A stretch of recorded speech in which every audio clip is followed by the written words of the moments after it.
Alright, let's go back and deal with that body.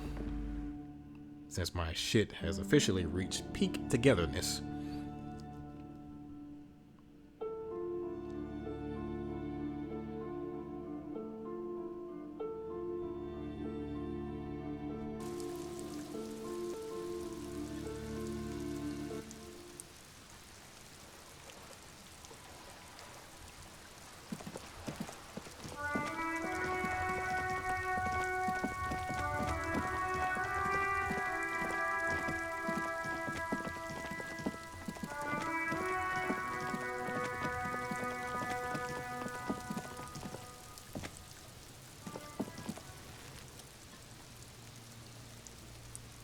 Alright.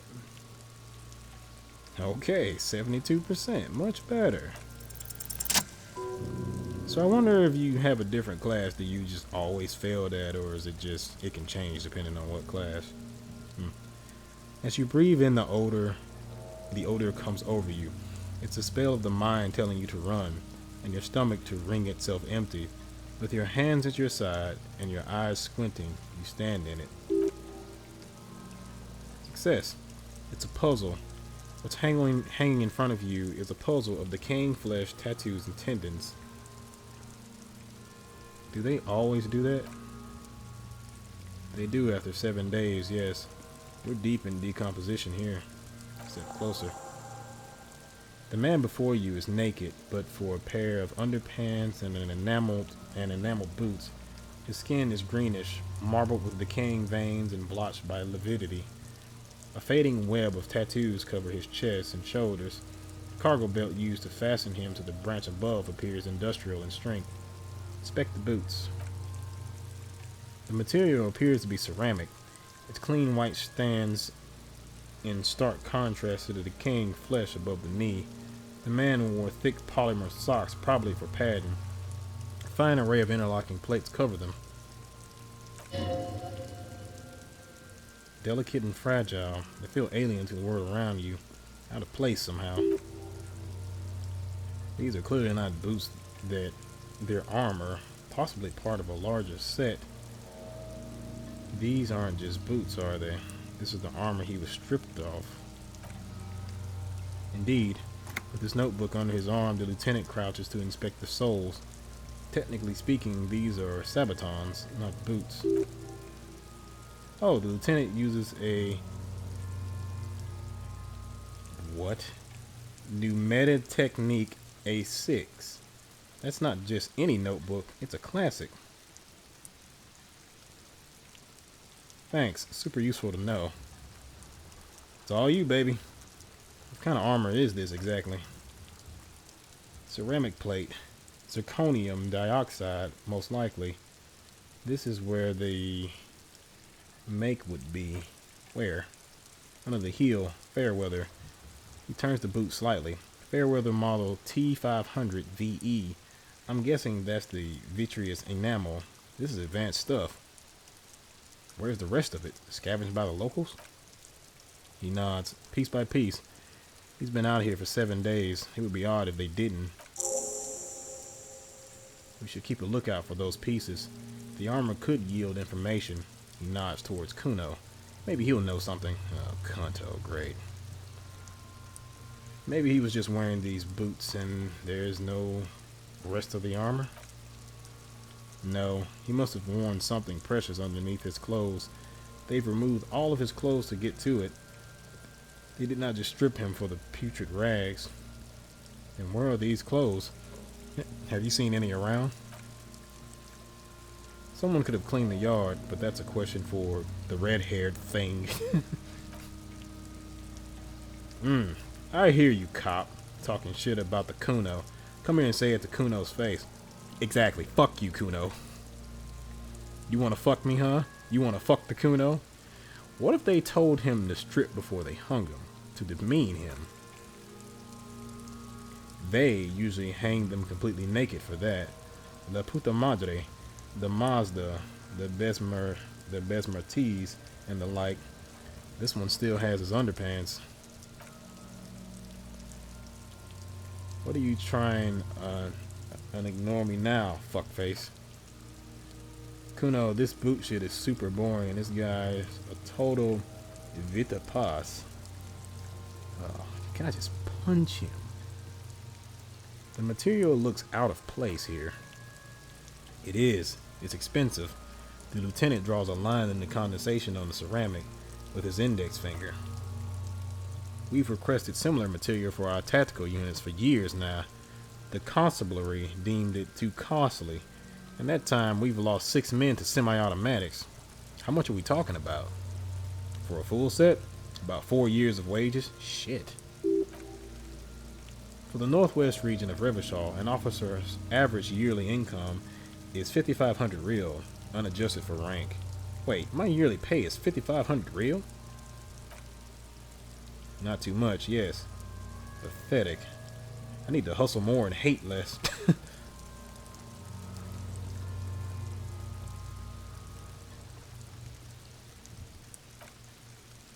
I have no idea what that means. Let's see. How could this man afford such expensive hardware? That's for us to find out. He checks his notes. Mr. Gart implied he was security personnel for the harbor company. This confirms my own assumptions. Initial report? Just something I scraped together from my station. An area report on Martigny. I'm sure you did the same. I can't even remember shit, bro. Like, come on. These look pretty advanced for a security guard. I agree, the equipment is way beyond what a guard can afford. Knock on the boot. A small bell-like sound fills the air, like tapping on the side of a porcelain cup. Sounds fragile. It's anything but. This material is a kinetic redistributor. It spreads kinetic energy horizontally from plate to plate, dissipating it entirely. He points to the boots. See?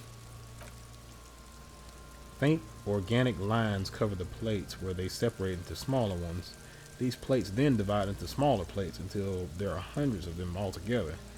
So it's kind of like the armor that soldiers wear in Iraq,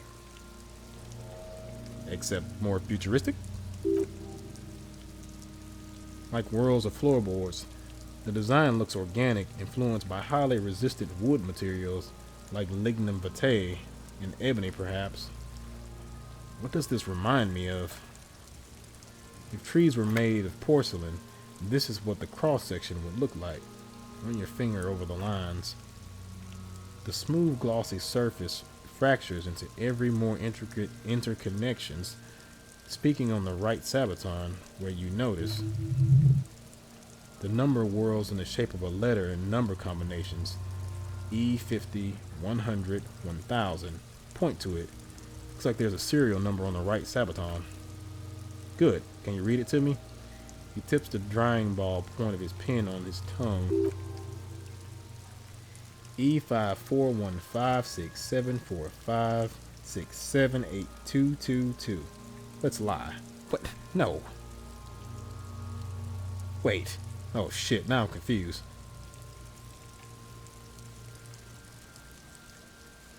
Oh shit. Wait, is this the lie or is that the lie? The worlds are in the shape of a letter and a number combination. I am so confused now. Oh fuck. My brain is lying to me. Okay, that's the lie. Yeah. We have a make and a number. That's something. We can use the radio in my Kanema when we're done. Either station can chase it for us. Okay. Pull the boot off. The stench fills your nostrils as you push downward. An ominous creaking sound comes from above. Stop. The lieutenant's voice is sharp. He looks at you with the boot under your arm. Pig's gonna pull his head off. Brutal. Lieutenant, you seem distressed. Why? You're about to pull his head off. Oh boy. Do it. Do what? Pull his head off. There's no point performing an autopsy if you do. We'll have compromised the coroner's case. But I want the boots. Indeed. From this angle, it does look like the neck isn't going to take much more. Being dead for a week has all but liquefied his muscles. Ugh. What are you trying to achieve anyway? Why are you hanging on that boot? These boots would go super well with my bell bottoms. This is advanced enemy technology. We should conduct research into their weakness. Are we not detectives? There may be clues inside the boot.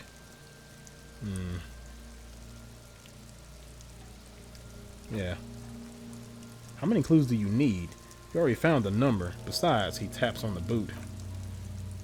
There's no way you're getting them off. All the organic matter in his body has been flowing down into the boots.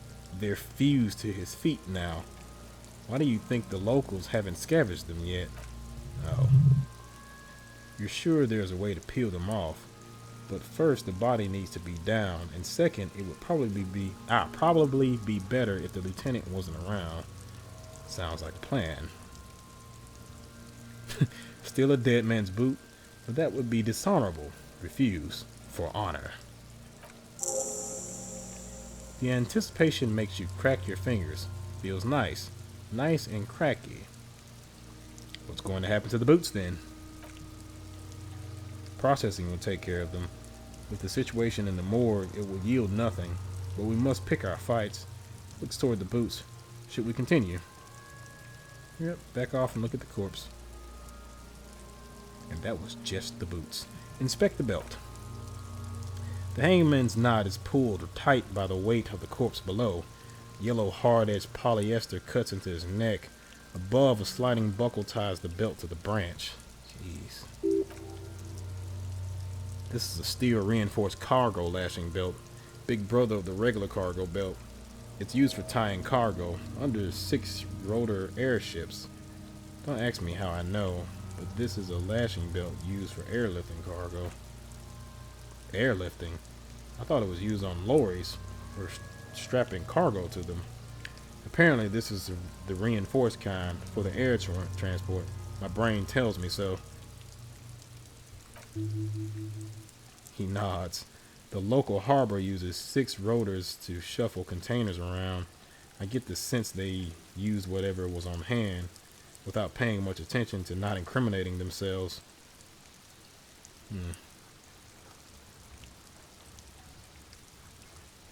I sure wanted him to stay up there. The rope is reinforced with steel wiring. I was afraid it would be. He rises to inspect the noose. Thin steel wiring, parallel strands. This makes getting him down more problematic than I had assumed. Let's see. How did they even get him up there? A noose is one of those things that's easier to use one way around. He points to the buckle tying the belt to the branch above. Did they climb up using the kid's ladder? Point to the one at the side of the tree. That ladder can't carry a grown man. I didn't see any splintering either. Did you? I think they lassoed the branch, then pulled on the belt to close the buckle. He makes a pulling motion. Could be. The shape of the branch supports the theory. We're assuming the dock workers from the harbors did it. I'm still approaching this as a lynching, yes, motivated by the ongoing strike. He politely raises an eyebrow. You?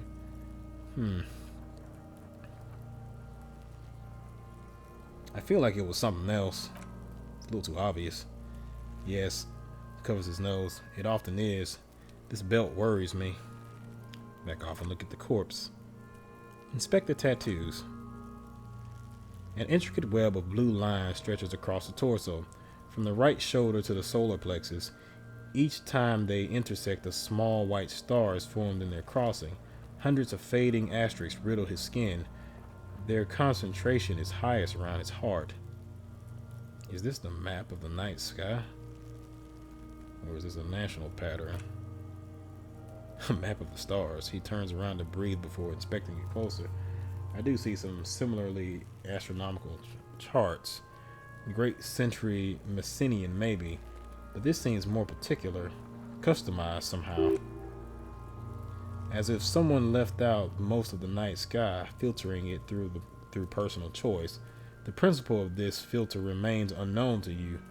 The thought dissipates and you feel as though you were only half right. I'm missing something here.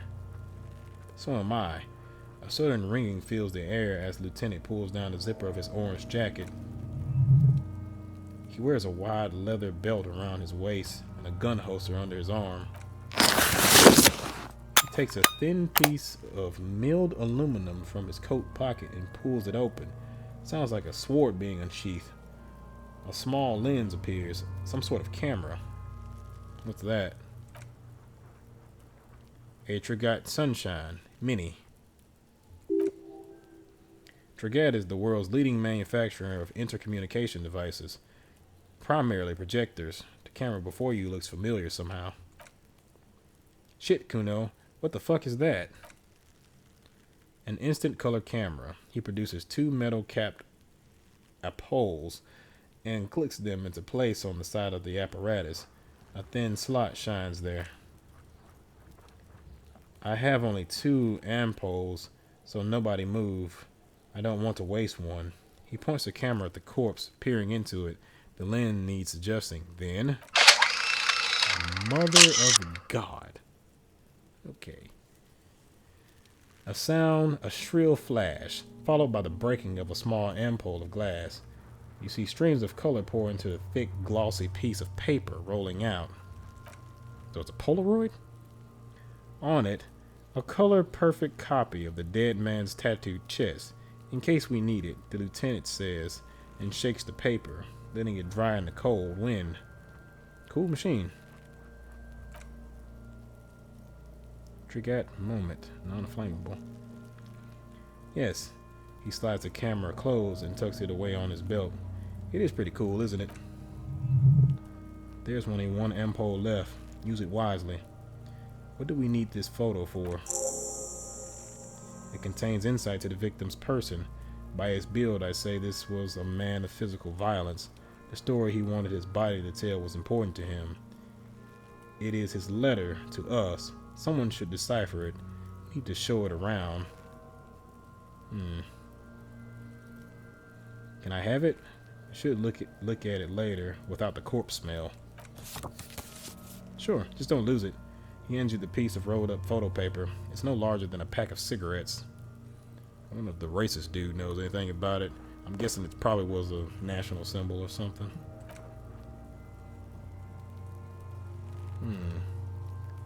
Look him in the eye.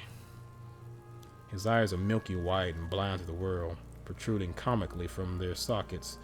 There's no one home, just subaquatic terrors there.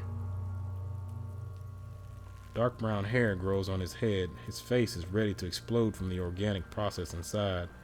The death's head grin has passed. What remains is an unrecognizable mess. Tell me what you are, dead man. It's a low chance, but again, YOLO. God. The corpse is dead silent. You have no idea why you just said that. Who is he? He is male, 40 to 50, with an athletic build. Back off. Squint and take a step back. As you narrow your eyes, the monster before you blurs into a violent mess of green and pink. Visual calculus. This is a trick. You've done it before. Pink is where the blood settled in the first hours post-mortem. You can use it to see if the corpse has been tampered with. Does its position at the time of death match the discoloration? Observe. Only the lower extremities are pink with a dash of blue. His fatted hands, thighs, and his neck, just above the noose. The rest of the corpse appears dark green in the cold spring air. His face and hands are pink. Thighs, too. I see it. He adjusts his glasses. His neck, too. The lividity goes right up to his chin. We have good, well-pronounced discoloration here. Relax your eyes. The monster comes back into focus. An explosion of color coursing with dark marbled veins. His stomach appears pregnant with something. Black liquid stems down his thighs and into his boot. So, what do you think? I think he's dead. I I think he was upright after death. His hands, feet, and neck are discolored. Agreed. He points to the belt, especially on the neck. The belt acted like a tourniquet, keeping the blood in his head. The hypostasis supports a hanging. Could it still be he was moved after death? There's always a chance. We should check for ligament marks on his neck to see if they're in tune with the belt. We'll have to get him down first.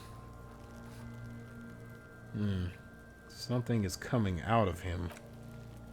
A pool of blood and feces has eaten into the frozen mud below the man's feet. Purge liquid is dripping into it, drop by drop.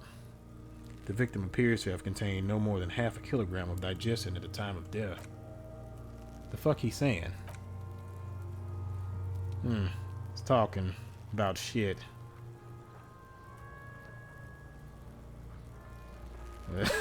Goddamn right, I'm a... Malicious laughter erupts in the yard. Sounds like seagulls. Pig said he's a... Yep. The lieutenant's face is made of stone. I think he's dead. I agree. His personality is no longer a part of the world. Totally dead. A world no longer stores his personality in its composition. There was a time for that. It ended 7 days ago. What type of Max Payne bullshit is that? Dead. Okay, alright, let's not do that.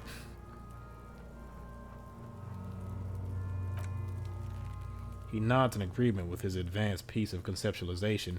Having mulled it over, the lieutenant says, "That sounds about right. He's beaten up. See the bruises?" "I do. Most of them are post-mortem. Maybe even all of them. The delinquents have made our jobs harder with that little sport." "Stop talking in riddles, coin slot." "He means you fucked him up good, Kuno," the girl yells. "Fucked him up brutal like. I just want to punch them one time. I'll be satisfied." So how do we get him down? He stops to think, then checks his notes. "Are you sure we finished the preliminary examination of the cadaver? We might miss some of these things once he's down. Step back and have another look first." Yep, the preliminary is done. Let's get him down from there. The steel reinforced belt presents a unique challenge. I brought chain cutters, but I don't see a good angle of approach to the belt. He doesn't actually think the challenge is unique. He thinks it's frustrating, annoying, and harder than he thought. The cadaver is a good 1.2 meters up. Neither one of us can reach the belt without assistance. And even if we do, there's a question of cutting the airship strength material.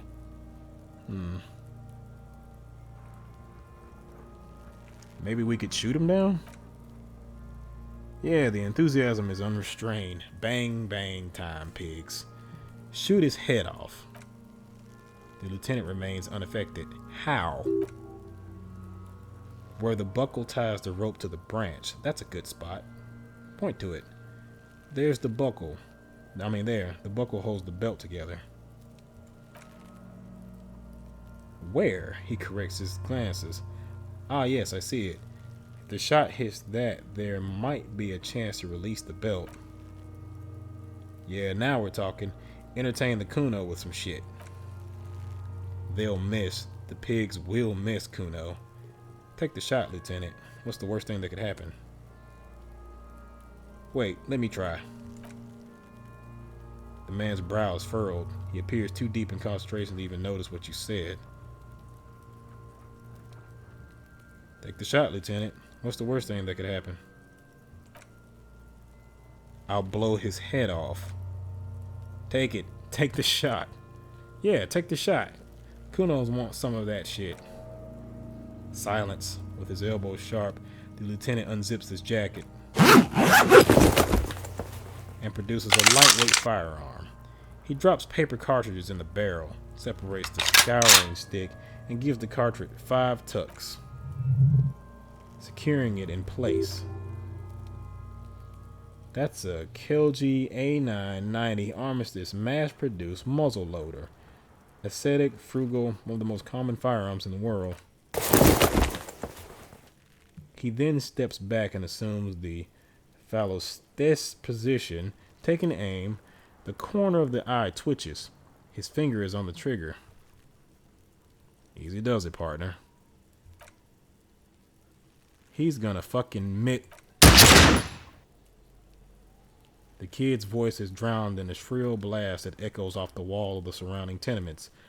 A cloud of smoke slowly parts in the air as the lieutenant steps back and says to himself, God damn it. A lot of things were wrong with that shot. The phallostes was the wrong choice. His shoulders were raised, but above all, he cannot trust his eyesight. Fucking idiot. Mukupa, asshole. Kuno could have hit it easy, but then Kuno's not fucking handicapped, is he? It's okay, man. Kuno's sorry, too. Kuno feels sorry for the binoclard.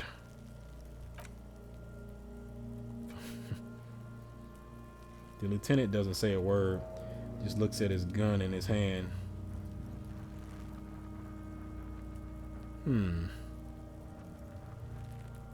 Try again, maybe?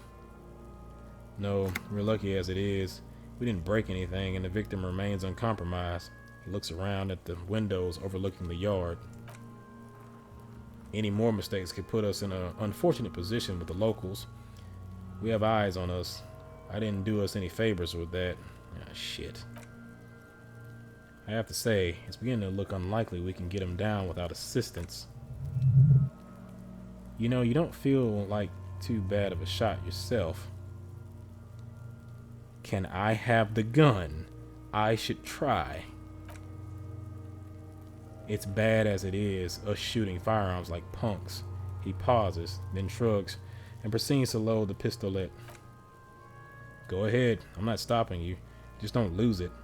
The piece shines in his outstretched hand. They only have one gun.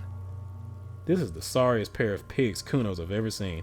I cannot disagree with that statement. I am pretty sorry at this point. Smart as hell, though. Yeah, take it, you fucking banana poika. Take it and shoot yourself in the mouth.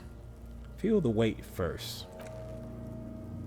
The cold piece of bakelite and gunmetal is surprisingly light. Your finger fits right through the guard, instinctively resting on the trigger. You've held this, a P9 Armistice, before. At some point, it probably used to be your choice of firearm. It still feels comfortable, like you never laid it down. The fuck are you waiting for, Kuno? Tell him to shoot himself in the mouth. Can I point the gun at the kid? The buckle comes into focus in your sights. You stand with your feet planted firmly in the ground and your left hand supporting your gun arm. Why don't you just shoot yourself in your mouth, she hisses. At least you won't miss. Oh. Point the gun at Kunanis. Do it. Set me free. I just want to shoot past the motherfucker. Don't. You feel the lieutenant's hand on your shoulder. Oh, shit. You can actually do it, too. Fuck you, little shit. Put it right here, Mocha. Right here. Point the gun at the belt. Intense shit, copper. Wave this gun. She pants, breathless with excitement. It wasn't intense. It was pathetic. Shut up. Or what? You gonna fuck me? Her voice is almost a whisper now. You wanna fuck me, pig? Is that what this is about? Close the left eye first. Your field of view narrows. The branch slowly moves, becoming entirely two-dimensional. The metal buckle glimmers, catching the noon light as the corpse slowly rotates. The slow movement of the branch in the wind and your shoulders directing the gun sync up, dancing hypnotically. Look, he's crying. You're gonna cry now. 42%. Oh, I shouldn't have responded to the provocation. Shit. YOLO. Son of a... Great. A plume of smoke erupts from the barrel. Your hand goes numb from the explosion. With your ears still ringing, you lower the weapon to see what happened. You miss the belt, but hit the corpse straight in the chest. Bits of rib cage protrude from the skin. No blood, only a murky sludge dripping down his belly. The sudden stink makes your eyes water. Morale critical. What? Damage morale. Oh shit.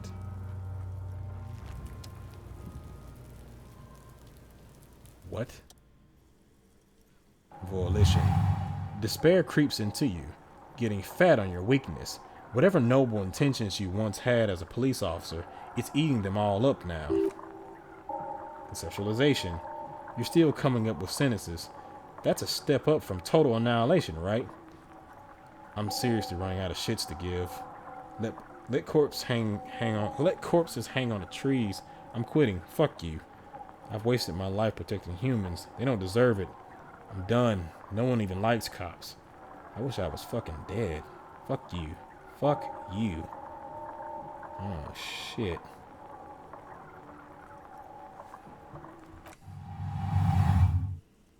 Fuck me. Please. The rage you have for after we finish the investigation. Nothing you can say would make you feel any better now.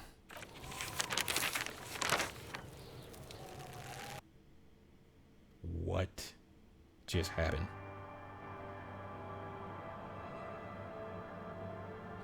What? Cop gives up the detective genre for social realism. Another police officer resigned from the RCM following a nervous breakdown.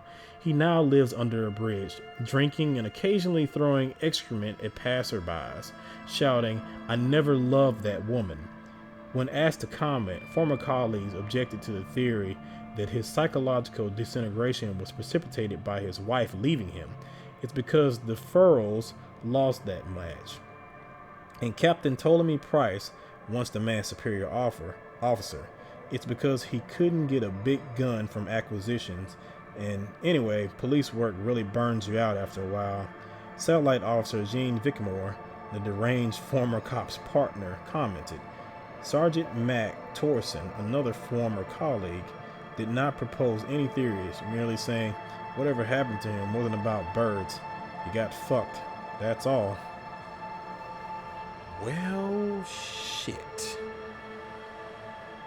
So, I had a nervous breakdown.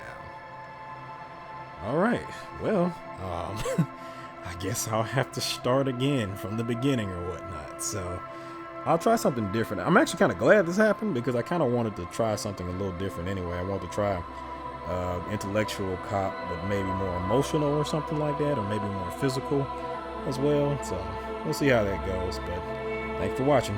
See ya. Fuck.